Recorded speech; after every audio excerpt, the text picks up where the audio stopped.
Seguimos con el tema de la elección intertemporal. Cuando hablamos de la elección intertemporal, lo que debemos saber ahora es los detalles de la recta presupuestaria.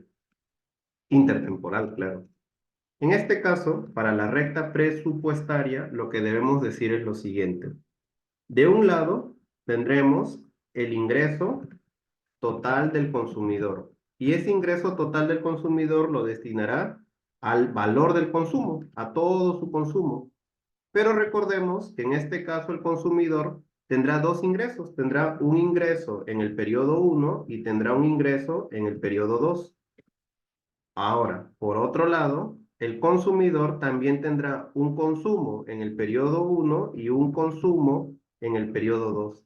Pero más que el consumo, porque el consumo se mediría en unidades de bienes y servicios, sería el valor del consumo, ¿no? Entonces, el valor del consumo en el periodo 1 más el valor del consumo en el periodo 2 deben ser iguales al ingreso que tiene disponible el consumidor.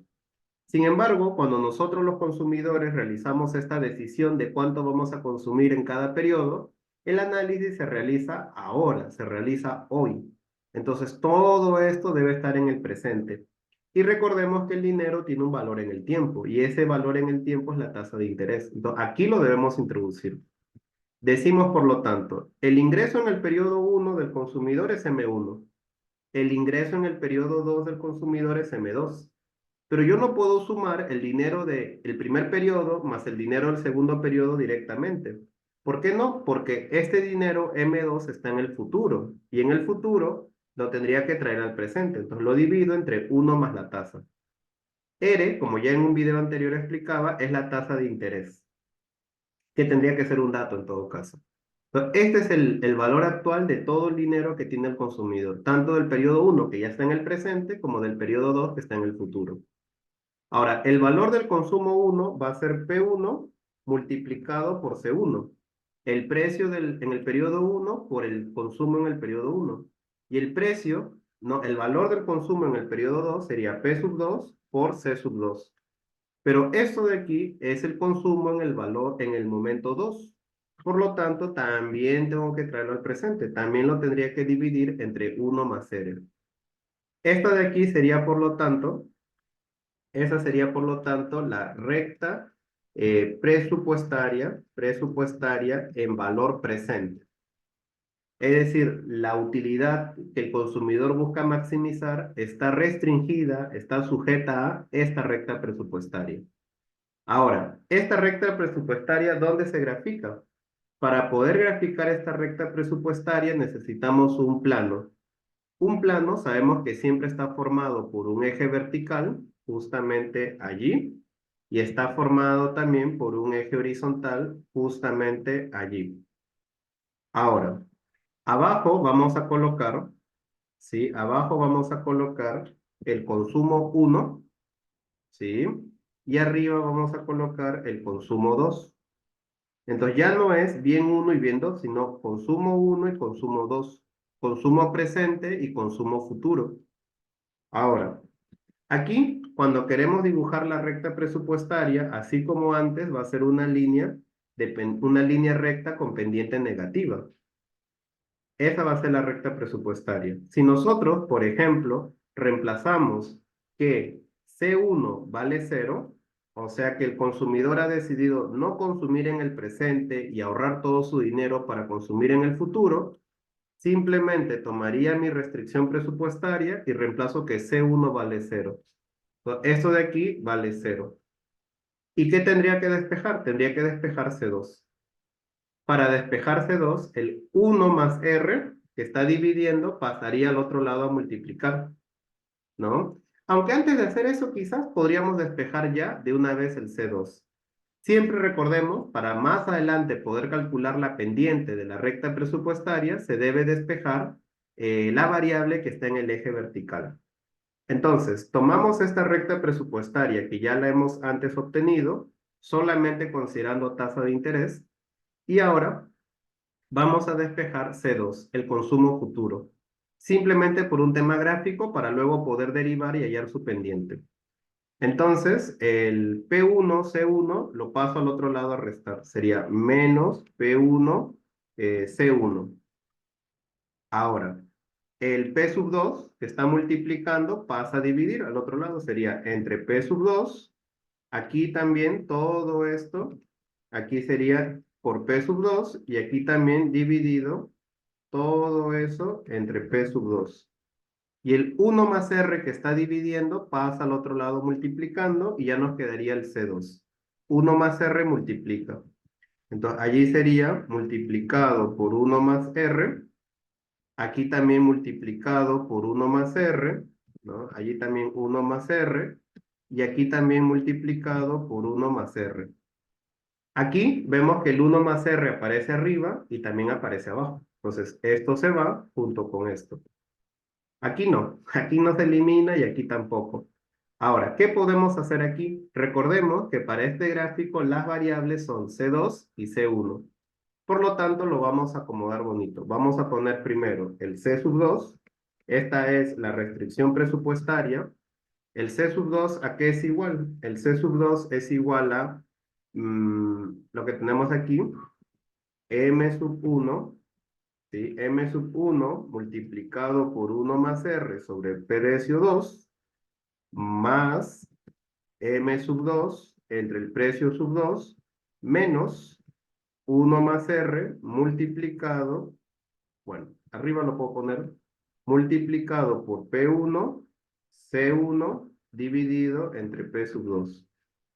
Entonces, eso de allí, ¿sí? Eso de aquí sería entonces la restricción presupuestaria. ¿Sí? Eso de allí es la restricción presupuestaria. Entonces, nuevamente regresamos a la gráfica. Si yo quiero saber cuánto vale aquí el intercepto, pongo que el consumo 1 vale 0. Aquí donde aparece el consumo 1, todo esto vale 0.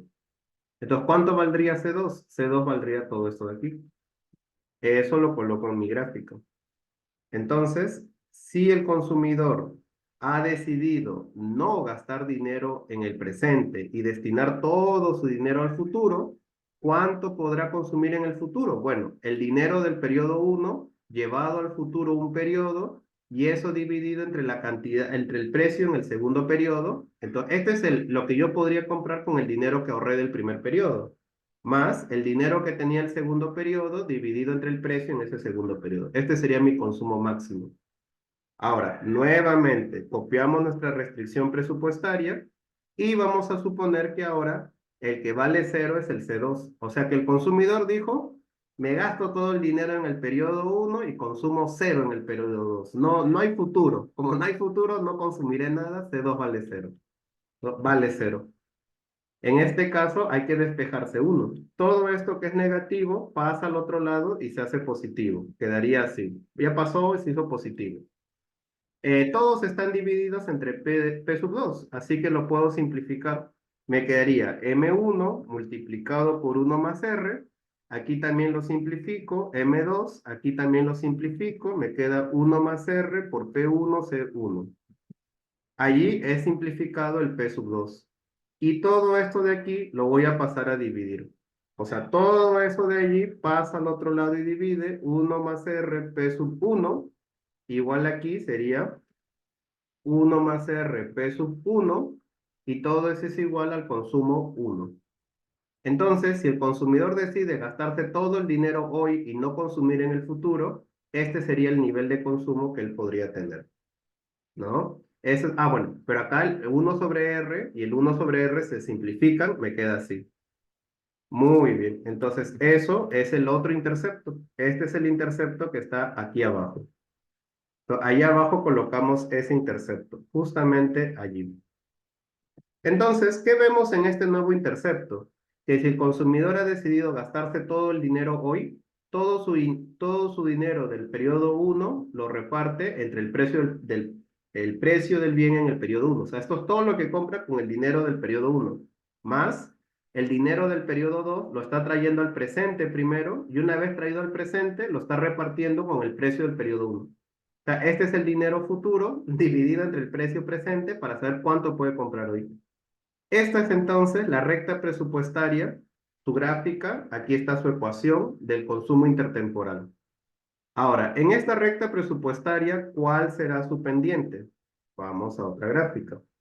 ¿Cuál será la pendiente de esta recta presupuestaria? Bueno, su pendiente sabemos que es la derivada de C con respecto a C1. Por eso hemos despejado C2. Entonces, la pendiente de la recta presupuestaria va a ser la derivada de C2 con respecto a C1. Es decir, cuánto intercambia el consumidor del consumo del periodo 2 con cada unidad que consume en el periodo 1. Si yo derivo todo esto con respecto a C1, sería de esta manera, ¿no? Pondríamos así, derivada de, con respecto a C1, todo esto primero iría allí, más, ¿sí? Más derivada de esto de aquí, iría aquí, con respecto también a C1, menos derivada de, y allí copio todo esto de aquí, lo coloco aquí, con respecto a C1. Entonces, esa es la derivada que tendría que hacer, ¿no? Esa es la derivada. Pero en todos, bueno, no en todos, pero en la mayoría de ellos, en los dos primeros por lo menos, vemos que el C1, que es la variable con respecto a la cual derivo, no aparece arriba. Como no aparece, se trata de una constante, y la derivada de una constante es cero, se va. Aquí el C1 tampoco aparece arriba, también es una constante, se va. Aquí el C1 sí aparece, ¿no? Aquí el C1 sí apareció arriba.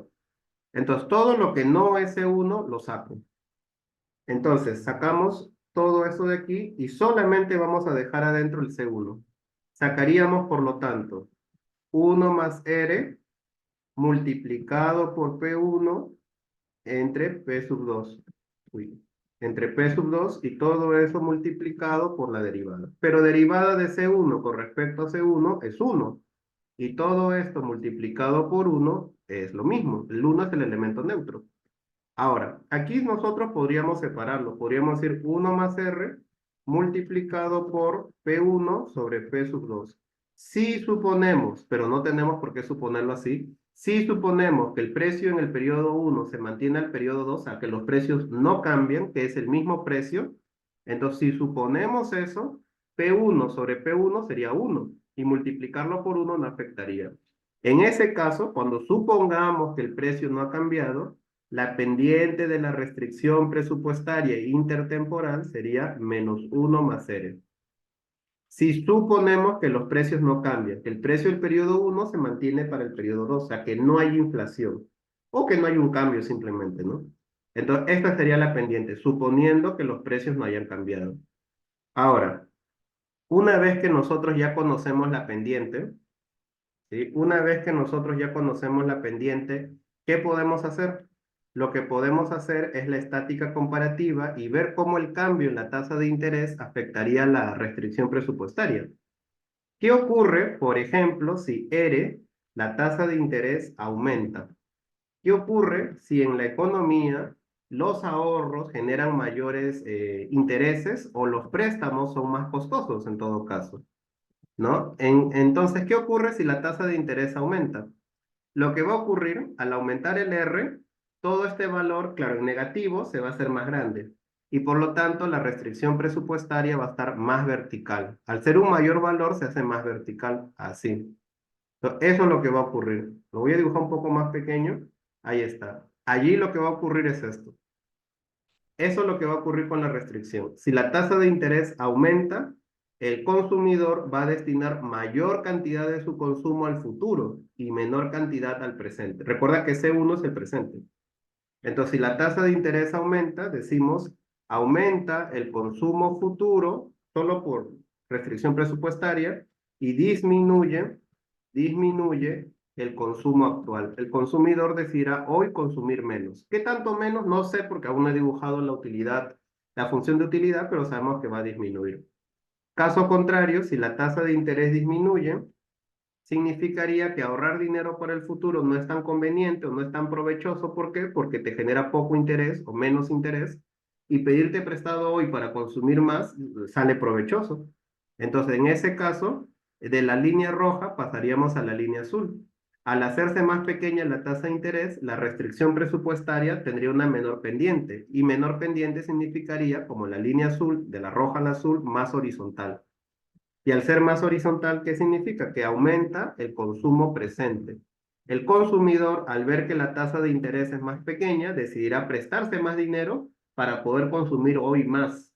O en todo caso, decidirá ahorrar menos dinero para el futuro para hoy poder consumir más. Porque el interés, así ahorre para el futuro, el interés es menor, le genera menos dinero futuro. O pedirse prestado le genera menos, sí, le generaría menos intereses para el futuro. Pedirse prestado, claro, pagaría menos intereses en el futuro. Entonces disminuye el consumo futuro. Entonces, eso es lo que debemos saber con respecto a la pendiente de la recta presupuestaria intertemporal. Ahora, igual como antes, la recta presupuestaria intertemporal depende de qué? Depende básicamente de M1 y M2. Si por alguna razón el consumidor tiene mayor nivel de ingreso, la recta presupuestaria se va a desplazar a la derecha. Y si tiene menor nivel de ingreso, ya sea en el presente o en el futuro, la recta presupuestaria se va a desplazar hacia la izquierda. ¿No? Entonces, eso hay que tener en cuenta. Muy bien. Entonces, estos son los detalles que debemos conocer antes de poder hacer ejercicios sobre la recta presupuestaria. Espero que se haya entendido y nos vemos luego.